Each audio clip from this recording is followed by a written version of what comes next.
প্রধান উপদেষ্টা জনাব ডক্টর মোহাম্মদ ইউনুস, তার ব্যাপারে বলা হচ্ছে তিনি নাকি আমেরিকা থেকে তাকে বসানো হয়েছে, তিনি বাংলাদেশ বিক্রি করে দেবে। আরে ভাই, পুরো বাংলাদেশ মনে করেন আমেরিকা যায় বেস করবে ইয়েতে, কি বলে, সেন্ট মার্টিনে। পৃথিবীর বিভিন্ন দেশে বেজ আছে, কাতারে আছে, সৌদিতে আছে, তুরস্কের মতো দেশে আপনার আছে। টার্কি তো সবচাইতে সমালোচনা, তার এখানে বেজ আছে না, বেজ থাকলে কি তার কি দখল করে ফেলেছে আমেরিকা? আমার সেন্ট মার্টিনে এসে যদি নাকি তারা বেজ করে কোনো সমস্যা, আমার শত্রু আমেরিকা না।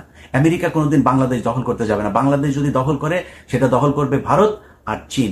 সো তারা আমাদের শত্রু, তাদেরকে ফেস করবার জন্য একটা সুপার পাওয়ার আমার দেশে অবস্থান করা জরুরি। আমি মনে করি আমেরিকার সবসময় ওইখানে থাকা দরকার, এত চেতনার দরকার নেই। আমার জন্ম যদি 1947 সালের আগে হতো, আমি কখনো ব্রিটিশ বিরোধী আন্দোলন করতাম না। কারণ ব্রিটিশরা যদি ভারত উপমহাদেশে থাকতো, আজকে আহমেদাবাদ, গুজরাট, তারপরে বিভিন্ন জায়গাতে, এই যে উত্তরপ্রদেশ, এইসব জায়গায় যে মুসলমানদের উপরে নির্যাতন হচ্ছে, বাংলাদেশে যে নির্যাতন হচ্ছে, কাশ্মীরে যে নির্যাতন হচ্ছে, এই নির্যাতন করতে পারতো না।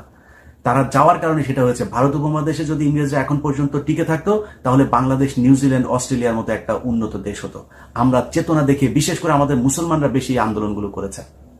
আমি কখনো করতাম না এই আন্দোলন। আমি অবশ্যই ব্রিটিশদের এই দেশে থাকার জন্য যা প্রয়োজন সেইটা করতাম।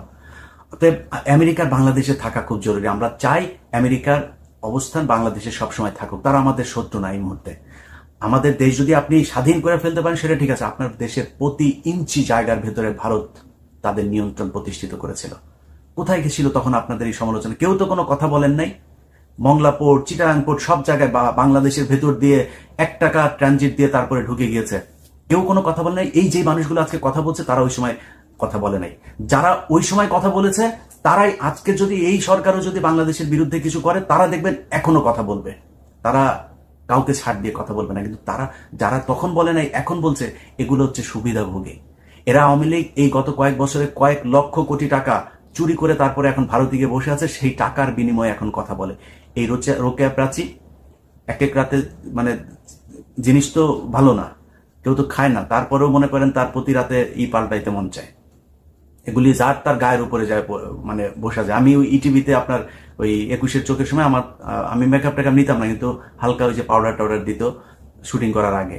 তো ওই সময় সে এসেছিল, এসে গায়ে হাত দিয়ে কি রে ভাই, কি, মানে যার তার গায়ে পড়ে যায়। এরকম কিছু মহিলা আছে, এগুলি মানে যাই পুরুষের গায়ে হাত দিতে পারলে ভাল লাগে। হ্যাঁ, এই এই এক এক দিন এক একজনের খাটের শোয়া এই মালগুলো, এগুলোর টাকা দিয়ে কেনা খুব সহজ। এগুলোর কিনে তারপরে এই কাজগুলো করছে। অতএব তারা কি বললো না বললো, এটার ব্যাপারে খুব সাবধানে পা ফেলতে হবে। বাংলাদেশে শেখ মুজিব, ভারত, এই ব্যাপারে সুস্পষ্ট ধারণা যদি আমরা ভুলে যাই না, তাহলে আমাদেরকে আবার বিপদে পড়তে হবে। এটা মাথায় রাখতে হবে। এই দেশের সমস্যা আওয়ামী লীগ। আওয়ামী লীগকে কোনোভাবে এই দেশে রাজনীতি করার জন্য মানে ওপেন প্ল্যাটফর্ম ছাড়া যাবে না। আপনারা যদি সরকারের সমালোচনা করতে যান, দেখেন একজন উপদেষ্টা ব্রিগেডিয়ার জেনারেল আপনার সাখাওয়াত, সে কি বলেছে, সেই কথার পরে তাকে কিন্তু মানুষের সমালোচনার কারণে কিন্তু ডক্টর মোহাম্মদ ইউনুস তাকে সরিয়ে আরেকটা মন্ত্রণালয় দিয়ে গেছেন। এটার নামই হচ্ছে গণতন্ত্র। যে মানুষের সমালোচনা, মানুষ যেটা না চায় সেটার মূল্য দেয়া, এটার নামই গণতন্ত্র। সেটা তারা করেছে।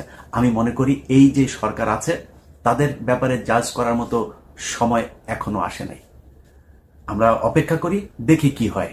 তার মাঝখানে আমাদেরকে মাথায় রাখতে হবে যে আশপাশ থেকে এই যে এই ধরনের ছোট ছোট করে কথাবার্তা বলা যেগুলো আছে না, এগুলোর ব্যাপারে খুব মানে